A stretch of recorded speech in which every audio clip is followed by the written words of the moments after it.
പിഞ്ചു കുഞ്ഞുങ്ങളുടെ ഈ പാട്ടും ഡാൻസും അവരുടെ ആഹ്ലാദവും എല്ലാം കണ്ടപ്പോൾ ശരിക്കും പറഞ്ഞാൽ ഒരു 10 വയസ്സ് കുറഞ്ഞതുപോലെ എനിക്ക് തോന്നി.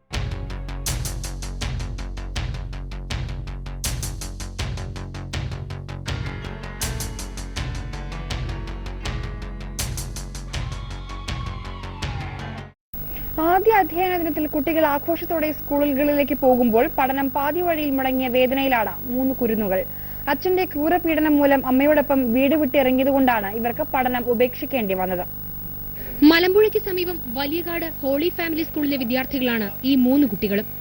പഠിക്കാൻ മിടുക്കരായിരുന്ന ഇവർ അച്ഛന്റെ പീഡനം മൂലം പാഠപുസ്തകങ്ങളും ബാഗുകളും ഒന്നും എടുക്കാതെയാണ് വീട് വിട്ടിറങ്ങിയത്. ഇക്കുറി 5ാം ക്ലാസ്സിലിരിക്കേണ്ട അതുൽ കൃഷ്ണയും 2ാം ക്ലാസ്സിൽ പഠിക്കേണ്ട അഭിനവും പ്രൈമറി വിദ്യാർത്ഥിനി അനന്യയും സ്കൂൾ തുറന്നുവെന്നറിഞ്ഞതിന്റെ വീർപ്പുമുട്ടലിലാണ്. കൂട്ടുകാരെയും അധ്യാപകരെയും വിട്ടുപിരിഞ്ഞതിന്റെ വേദനയിലും വീട്ടിൽ തിരിച്ചു ചെല്ലാനുള്ള ഭീതി അമ്മയുടെയും മക്കളുടെയും മുഖത്തുണ്ട്. അത്രയേറെ പീഡനങ്ങളാണ് ഭർത്താവായ മണികണ്ഠനിൽ നിന്ന് സഹിക്കേണ്ടി വന്നതെന്ന് കുട്ടികളുടെ അമ്മ സന്ധ്യ പറയുന്നു. തലയ്ക്ക് അടിയേറ്റ് 2 ആഴ്ചത്തെ ചികിത്സയ്ക്ക് ശേഷമാണ് സംസാരശേഷി വീണ്ടെടുത്തത്. കഴുത്തിൽ കൊടുവാൾ വെച്ച് വരഞ്ഞപ്പോൾ പ്രാണരക്ഷാർത്ഥം 3 കുട്ടികളുമായി ആലുവ ജനസേവയിൽ അഭയം തേടുകയായിരുന്നു. മനോരമ ന്യൂസ്, ആലുവ. മലമ്പുഴ സ്വദേശിയും ആദിവാസി മുടുകർ വിഭാഗത്തിൽപ്പെട്ട മണികണ്ഠൻ്റെ ഭാര്യ സന്ധ്യ എന്ന് വിളിക്കുന്ന സിന്ധുവാണ് 4ലും 1ലും LKGയിലും പഠിക്കുന്ന 3 മക്കളുമായി ജനസേവാ ശിശുഭവനിൽ അഭയം തേടിയെത്തിയത്. മലമ്പുഴയ്ക്ക് സമീപം വലിയകാട് ഹോളി ഫാമിലി സ്കൂൾ വിദ്യാർത്ഥികളായിരുന്നു 3. ടാപ്പിംഗ് തൊഴിലാളിയായ ഭർത്താവ് മണികണ്ഠൻ സന്ധ്യയെ നിരവധി തവണ അതിക്രൂരമായി പീഡിപ്പിച്ചിട്ടുണ്ട്.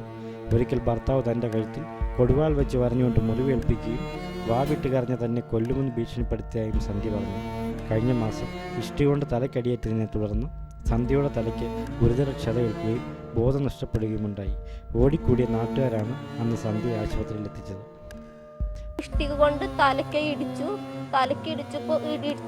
കഴിഞ്ഞപ്പോൾ എനിക്ക് എന്നെ അവിടെ കിടത്തി കഴിയുമ്പോൾ ചെവിട്ടിന്ന് ചോര വന്നു. ബോധം പോയി ആശുപത്രി കൊണ്ടുപോയി.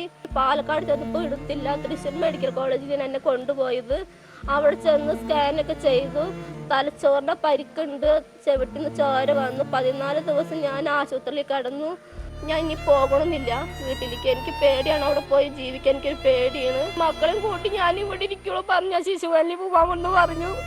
ഞാൻ ഇരിക്കില്ല, വരില്ല പറഞ്ഞു. മക്കളെ കൂട്ടി ഞാനിവിടെ പഠിപ്പിച്ചോളാന്ന് പറഞ്ഞു.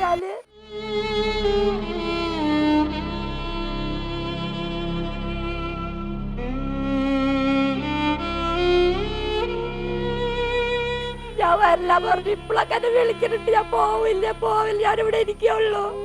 എനിക്ക് പേടിയാണ് എന്റെ കൂടെ ജീവിക്കാൻ. എന്തെങ്കിലും ചെയ്താൽ എനിക്ക് പേടിയാണ് സാറേ. ഞാൻ ചത്തുപോയി എന്റെ മക്കൾക്ക് ആരും ഉണ്ടാവില്ല. എന്റെ അമ്മച്ചിക്കൊന്നും പാടില്ലാത്തതുണ്ട്. എന്റെ അപ്പച്ചനൊക്കെ എന്നെ ഉപേക്ഷിച്ചതാണ്.